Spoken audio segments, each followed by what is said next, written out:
En nuestra serie de temas sobre las parábolas de Jesús, en esta oportunidad vamos a examinar una que ha generado cierta controversia entre los comentaristas bíblicos, porque en cierto modo rompe la armonía estructural con las demás parábolas. Me refiero a la parábola del rico y Lázaro. Hay quienes creen que en realidad esta no es una parábola debido a que aparece un nombre propio, como lo es el nombre del mendigo, y en cierta medida se posesiona en una línea de tiempo también, ya que el Señor comienza diciendo, había una vez. Tradicionalmente se ha señalado que esta parábola, si bien hay algunos elementos, ¿verdad?, que pudieran ser cuestionables, en nada impide que procuremos la verdad espiritual que el Señor quiso plasmar cuando contó esto. A mi forma de pensar, yo creo que este pasaje de la Escritura deberíamos tratarla como una parábola, tomándome ciertamente de lo que se ha enseñado históricamente. Esto nos permitirá entonces apuntar a la enseñanza central de lo que aquí está escrito y no quedarnos con aspectos secundarios que muchas veces nos confunden, que muchas veces nos hacen perder lo esencial, la doctrina que realmente interesa, ¿no es cierto? Aquí, por ejemplo, habla de temas muy interesantes, como por ejemplo dónde van los muertos y si es posible ver el paraíso desde el infierno mismo, cosas que están aquí que de repente nos han sido veladas, pero las cuales el Señor aborda en este pasaje de la Escritura. Entonces, antes de entrar en más detalles, leamos la historia que encontramos en Lucas capítulo 16, versículos 19 al 31, que dice de la siguiente manera. Había un hombre rico que se vestía de púrpura y de lino fino y hacía cada día banquete con esplendidez. Había también un mendigo llamado Lázaro que estaba echado a la puerta de aquel, lleno de llagas, y ansiaba saciarse de las migajas que caían de la mesa del rico, y aún los perros venían y le lamían las llagas. Aconteció que murió el mendigo y fue llevado por los ángeles al seno de Abraham, y murió también el rico y fue sepultado. Y en el Hades alzó sus ojos estando en tormentos y vio de lejos a Abraham y a Lázaro en su seno. Entonces él, dando voces, dijo: Padre Abraham, ten misericordia de mí y envía a Lázaro para que moje la punta de su dedo en agua y refresque mi lengua, porque estoy atormentado en esta llama. Pero Abraham le dijo: Hijo, acuérdate que recibiste tus bienes en tu vida y Lázaro también males, pero ahora éste es consolado aquí y tú atormentado. Además de todo esto, una gran sima está puesta entre nosotros y vosotros, de manera que los que quisieren pasar de aquí a vosotros no pueden, ni de allá pasar acá. Entonces le dijo: Te ruego pues, Padre, que le envíes a la casa de mi padre, porque tengo 5 hermanos, para que les testifique, a fin de que no vengan ellos también a este lugar de tormento. Y Abraham le dijo a Moisés y a los profetas tienen, óigalos. Él entonces dijo: No, padre Abraham, pero si alguno fuere a ellos de entre los muertos, se arrepentirán. Mas Abraham le dijo: Si no oyen a Moisés y a los profetas, tampoco se persuadirán, aunque alguno se levantare de los muertos. Hasta aquí leemos la palabra del Señor. Aquí aparecen básicamente 2 personajes: un hombre rico y un mendigo cuyo nombre es Lázaro. Me llamó la atención al estudiar este pasaje de la Escritura que históricamente también se le ha puesto un nombre, una identificación al rico. Tradicionalmente se le ha puesto un nombre también al rico, cosa que en el original claramente no aparece, pero algunos estudiosos bíblicos lo llaman el rico Epulón. Y la razón por la cual se le llama así no es muy evidente en la Biblia, pero sí es tradicional. Epulón tradicionalmente representa un hombre gozador de la vida, dado a los convites, un hombre que gustaba de las comidas, por tanto es un adjetivo más que un sustantivo, pero como ya dijimos, muchos comentaristas antiguos dan este nombre al rico de la parábola en referencia a los epulones romanos que se caracterizaban por esa forma de vivir.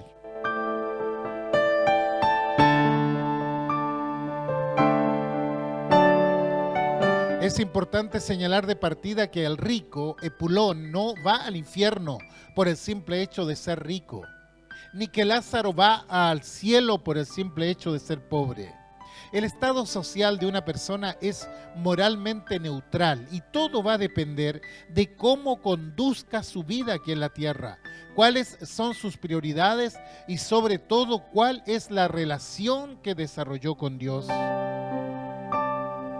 Por tanto, lo que tenemos aquí es básicamente el fin eterno de un hombre que descuidó su vida espiritual, un hombre que descuidó su relación con Dios, un hombre que se dio a los placeres de la vida y se olvidó de que había un Señor que estaba en lo alto.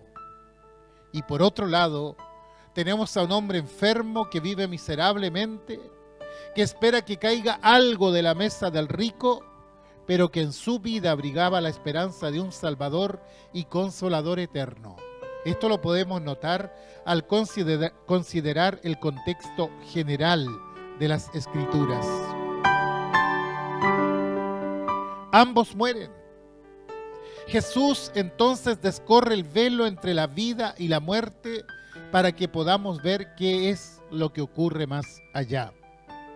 Hay quienes dicen que nadie puede saber qué es lo que hay más allá de la muerte, porque nadie ha regresado de la muerte para contarnos realmente cómo es.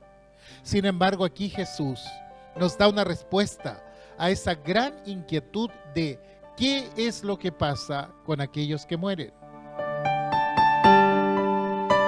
De una u otra forma, el Señor nos invita a mirar dos dimensiones de tiempo, la temporalidad y la eternidad, dos dimensiones de tiempo. Y mientras estamos en el tiempo, en la temporalidad, podemos pasar por muchas situaciones. Algunas de extremo dolor, como en el caso de Lázaro, a otros les puede ir mejor, como el caso del rico. Pero lo que va a definir el destino eterno de la persona es cuál fue su relación con Dios mientras vivió en el tiempo y en el espacio provisto por Dios. Cuando uno lee esta parábola detenidamente, con lo que se encuentra es con una palabra realmente aterradora. Porque aquí hay una advertencia que no nos puede dejar indiferentes. Aquí encontramos fuertes contrastes entre estos dos hombres. Si algo tienen en común es que finalmente ambos mueren. Como alguien dijo, no hay nada más democrático que la muerte.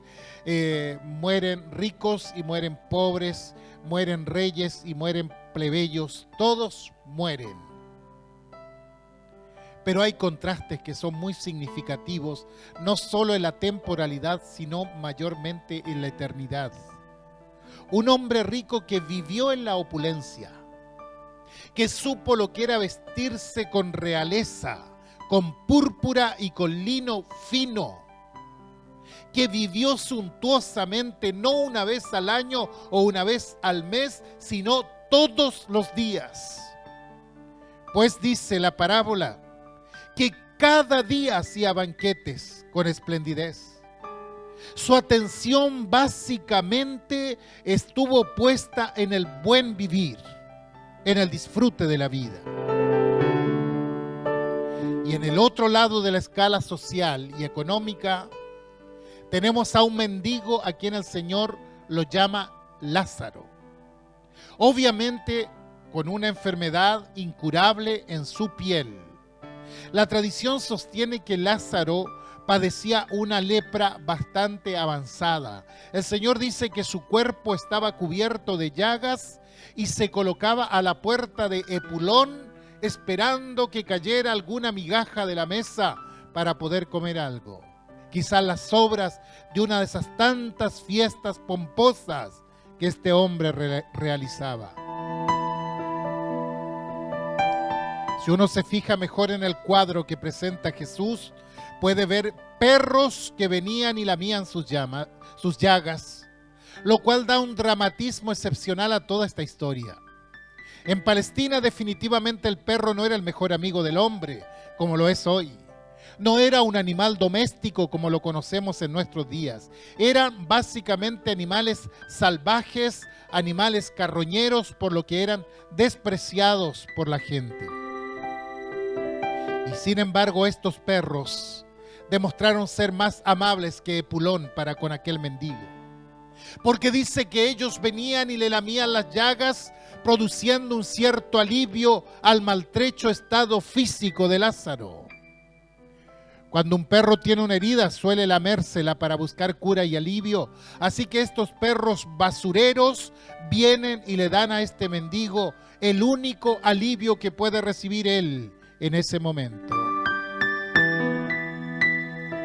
El verso 22 dice que aconteció que murió el mendigo. Y perdón que lo diga, pero no fue una gran pérdida para la sociedad.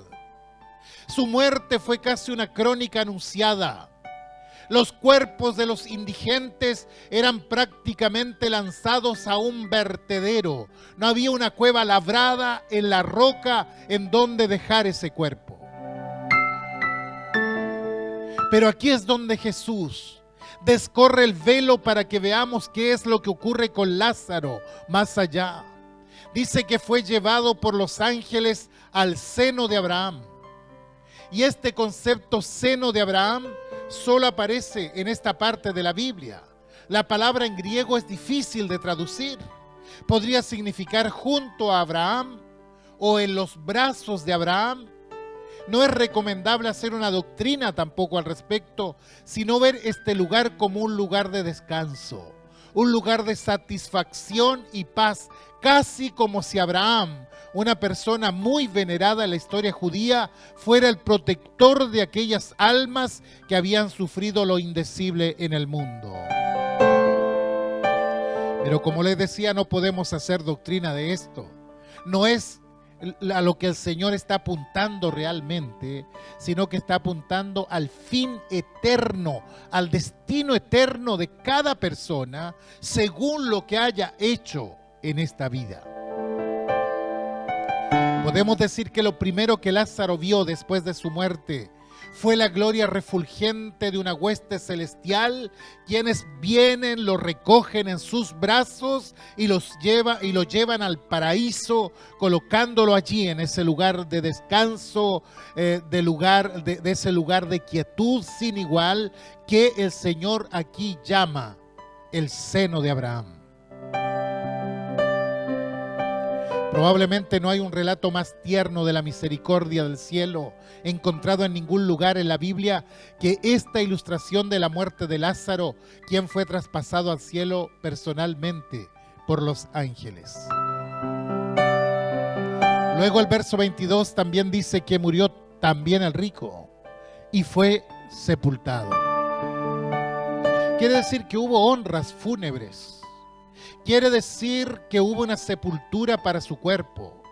Pero al traspasar la barrera de la vida hacia la muerte, vemos que en este caso el rico no es llevado por los ángeles de Dios, ni tampoco es puesto al lado de Abraham.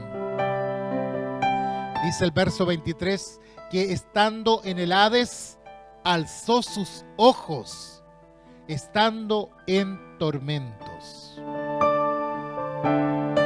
Cuando el Señor habla de Hades, tampoco podemos comenzar a hacer un desglose doctrinal de qué es el Hades, si es el infierno o no lo es, porque a veces, como les decía, nos detenemos en estas cosas que realmente no son relevantes al caso.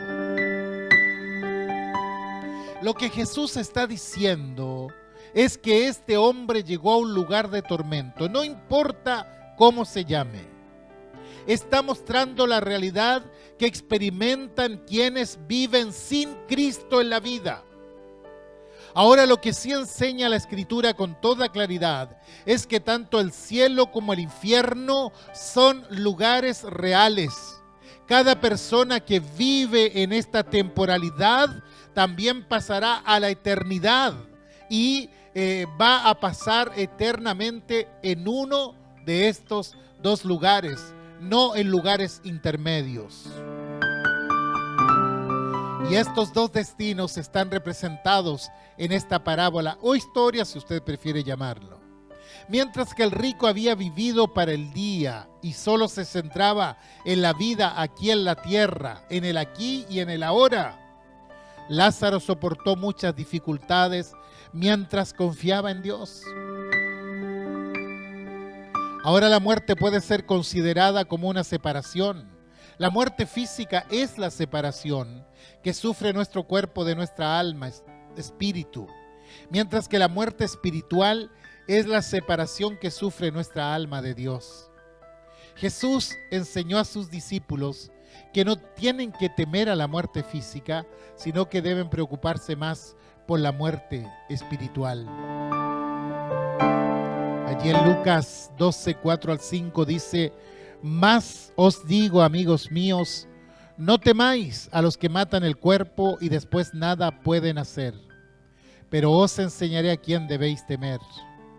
Temed a aquel que después de haber quitado la vida tiene poder de echar en el infierno. Sí, os digo, a este temed», dice Jesús. El uso que Jesús hizo del término seno de Abraham fue parte de su enseñanza para que sus oyentes se centraran en el hecho de que nuestras decisiones en esta vida deben procurar a Dios. Que no podemos dejar a Dios fuera de nuestras vidas. Nosotros estamos en la libre disposición de buscar a Dios o de desatenderlo aquí en esta tierra. Pero esas decisiones finalmente nos van a afectar literalmente con relación al lugar en donde pasaremos la eternidad. Y en el Hades, el rico alzó sus ojos estando en tormentos y vio de lejos a Abraham y a Lázaro en su seno. Recordemos que esta es una historia fabricada por Jesús para transmitir una verdad espiritual. No sé si desde el infierno se ve el cielo, no lo sé ni me interesa. Ese no es el punto. El punto es las dos potenciales experiencias que vivirán en la eternidad los que parten de esta vida. Y esa eternidad la podemos determinar nosotros en esta vida, aquí, en este momento. Nosotros podemos decidir si vamos a seguir a Jesús y ser salvos o no lo vamos a seguir y ser condenados. No hay un punto medio, no hay tal cosa como un purgatorio donde podremos previamente purgar nuestros pecados para morar eternamente con el Señor. Esa es una farsa, esa es una mentira. Es en esta vida donde decidiremos dónde pasaremos la eternidad. Y ahí está Epulón, en el tormento del Hades o del infierno, si usted prefiere llamarlo así. Para los efectos de la enseñanza lo vemos alzando sus ojos, viendo a Lázaro al lado de Abraham y con la posibilidad de dialogar con Abraham. Saben, esto desconcierta a ciertos comentaristas, especialmente quienes se abocan a los eventos futuros. Pero mientras ellos se calientan la cabeza, nosotros nos quedamos con lo que el Señor quería enseñar a través de esta historia nada más. Creo que eso nos es suficiente. Estando en tormento, el rico clamó al padre Abraham. Noten que no hay ningún tipo de arrepentimiento en sus palabras. El verso 24 dice: «Padre Abraham, ten misericordia de mí y envía a Lázaro para que moje la punta de su dedo en agua y refresque mi lengua, porque estoy atormentado en esta llama». Nosotros ya sabemos quién era Lázaro. Un mendigo, un menesteroso, un hombre sin estatus. Puedes ordenarle, patriarca Abraham, que venga Lázaro a mojar la punta de su dedo en agua y a refrescar mi lengua para que alivie en cierta medida mi tormento. Solo una gotita de agua, nada más. Una vez alguien dijo, explicando esta parábola, que el pecador en el infierno daría todo lo que tuviera y haría todo lo que pudiera para hacer del número de sus pecados en esta vida uno menos, solo para conseguir una onza menos de tormento. Y da para pensar, ¿no? Un tormento tan terrible que no lo podemos imaginar. Y ahí está este hombre rico que vivió suntuosamente mientras estuvo en la dimensión terrenal y ahora está pidiendo una gota de agua para refrescar su lengua. Versos 25 y 26. Dice, pero Abraham le dijo, hijo, acuérdate que recibiste tus bienes en tu vida y Lázaro también males. Pero ahora este es consolado aquí y tú atormentado. Además de todo esto, una gran cima está puesta entre nosotros y vosotros, de manera que los que quisieren pasar de aquí a vosotros no pueden, ni de allá pasar acá. En otras palabras, ya es demasiado tarde. La situación no se puede revertir. Lázaro es consolado y tú atormentado, y nada se puede hacer para cambiar eso.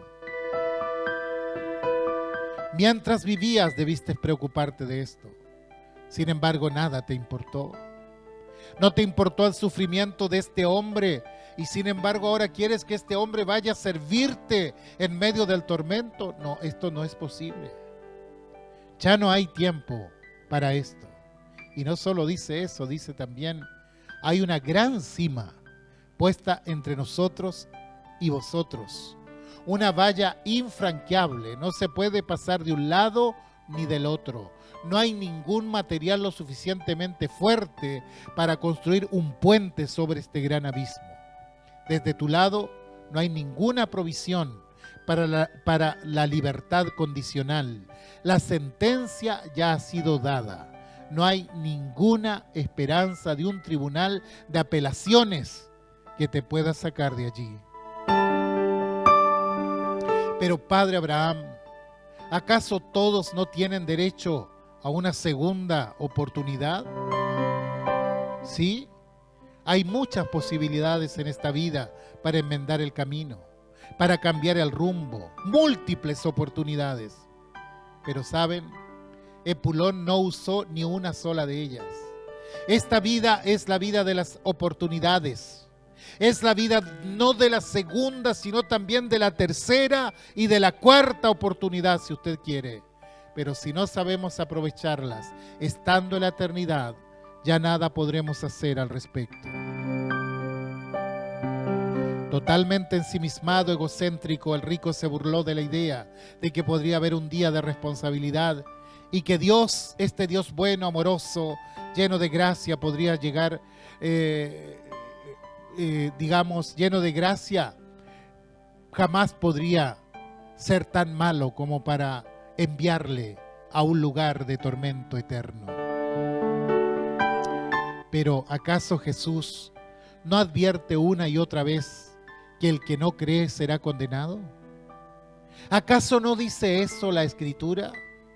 ¿Acaso no dice el Señor que hay un lugar de tormento donde será el lloro y el crujir de dientes? Y si Él lo ha dicho, y si Él ha dado advertencia, ¿quién podría acusar a Jesús de no habernos advertido sobre estas cosas? El problema es que muchas veces nos quedamos con los cuentitos que el diablo ha inventado para que no nos apercibamos. Nos ha hecho creer que finalmente todos seremos salvos, porque jamás un Dios bueno enviará a ninguna de sus criaturas al infierno. Eso no es verdad. Eso no es verdad, estimado. Lea la Biblia y descubra lo que allí está escrito para nuestro conocimiento. El Señor muchas veces habló de juicio, habló de infierno y nos apercibió frente a esa realidad. ¿Y cómo escaparemos entonces si rechazamos una salvación tan grande? Pueden vestir luto en nuestra memoria. Pueden encender velas en nuestra memoria. Pueden pedir por nosotros cuando ya hayamos muerto, pero ya será demasiado tarde. Los argumentos se acabarán. Cada excusa será solo una pérdida de aire, nada más. Finalmente Epulón entendió. Ahora él es el mendigo. No solo hace una pregunta, sino que empieza a mendigar. Le dice a Abraham: te ruego pues, Padre, que le envíes a la casa de mi padre, porque tengo 5 hermanos para que les testifique, a fin de que no vengan ellos también a este lugar de tormento. Entiendo que no me lo puedas enviar a mí. Entiendo lo de la cima, que Lázaro no puede cruzar, pero envíalo a casa de mi padre, porque tengo 5 hermanos, y el último lugar donde quisiera encontrármelos a ellos sería este lugar. Abraham le dice: ¿tú quieres que yo envíe a Lázaro desde el cielo a la casa de tu padre y que le dé una revelación especial a tus hermanos? ¿Crees que debo interrumpir la felicidad de Lázaro, la cual disfruta ahora, para que pueda ir a tu casa para hablar con tus hermanos? ¿Acaso tú estás bromeando conmigo? ¿Por qué necesitarían a Lázaro si tienen los escritos de Moisés y los profetas? ¿Para qué necesitarían a Lázaro si tienen una Biblia en sus casas? Que la lean, que escuchen el mensaje. Pero Epulón insiste: no, eso no es suficiente. Eso no va a convencer a mis hermanos. Ellos son mundanos, endurecidos. A ellos no les importan las cosas espirituales. Piensan que lo escrito por Moisés, por los profetas, aquello que está en la Biblia, son puras tonterías nada más. Ellos no prestarán atención a eso. Pero si alguien se levanta de entre los muertos, yo pienso que sí, escucharían y se arrepentirían. ¿Se da cuenta? Epulón estaba consciente que sus hermanos necesitaban arrepentirse y que de lo contrario terminarían exactamente donde él estaba. Este clamor es espeluznante. Alguien dijo: los que están en el infierno están conscientes de la realidad que vivieron mientras estuvieron en el mundo. Y citan este pasaje. Miren, yo creo que sí. Creo que hay conciencia en el infierno, de lo contrario no se cumpliría el castigo. Pero no nos desenfoquemos de la enseñanza de Jesús, porque nosotros también estamos conscientes hoy. Nosotros también sabemos dónde irán nuestros hermanos, o dónde irán nuestros hijos, o dónde irán nuestros esposos, nuestras esposas, nuestros primos, quien sea, a menos que se arrepientan y puedan salvarse. Si tan solo Lázaro se levantara de los muertos, ellos creerían. Eso es lo que pensaba el rico. Y saben, cosa muy extraordinaria, la Biblia no deja de llamar mi atención. Un tiempo después se levantó justamente de la tumba un hombre llamado Lázaro. Ustedes saben la historia, Lázaro de Betania. 4 días había muerto, se levantó de la tumba. ¿Y por eso la gente creyó? No, aún así no creyeron. No vendrá alguien desde la sepultura a predicarle a nuestros seres queridos. Y aun si así fuera, probablemente ellos aún se resistirían a creer. Pero estamos nosotros. Está usted. Estoy yo, que les amamos entrañablemente. Dios nos ha puesto a nosotros para percibir, para llamar, para advertir. Fíjese que, como dato no menos importante, el Señor levantó a ese varón llamado Lázaro. Pero ¿cuántos se salvaron por ese testimonio? No dice nada la Biblia. Lo que sí dice la Biblia, ¿sabe qué?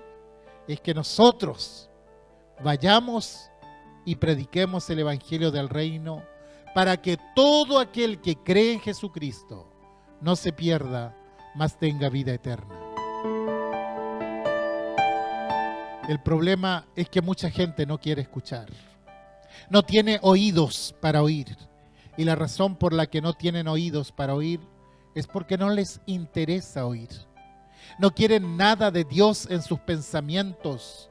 No les interesa para ellos el mensaje del Evangelio. Para ellos el infierno es una simple fábula para atemorizar a la gente, nada más.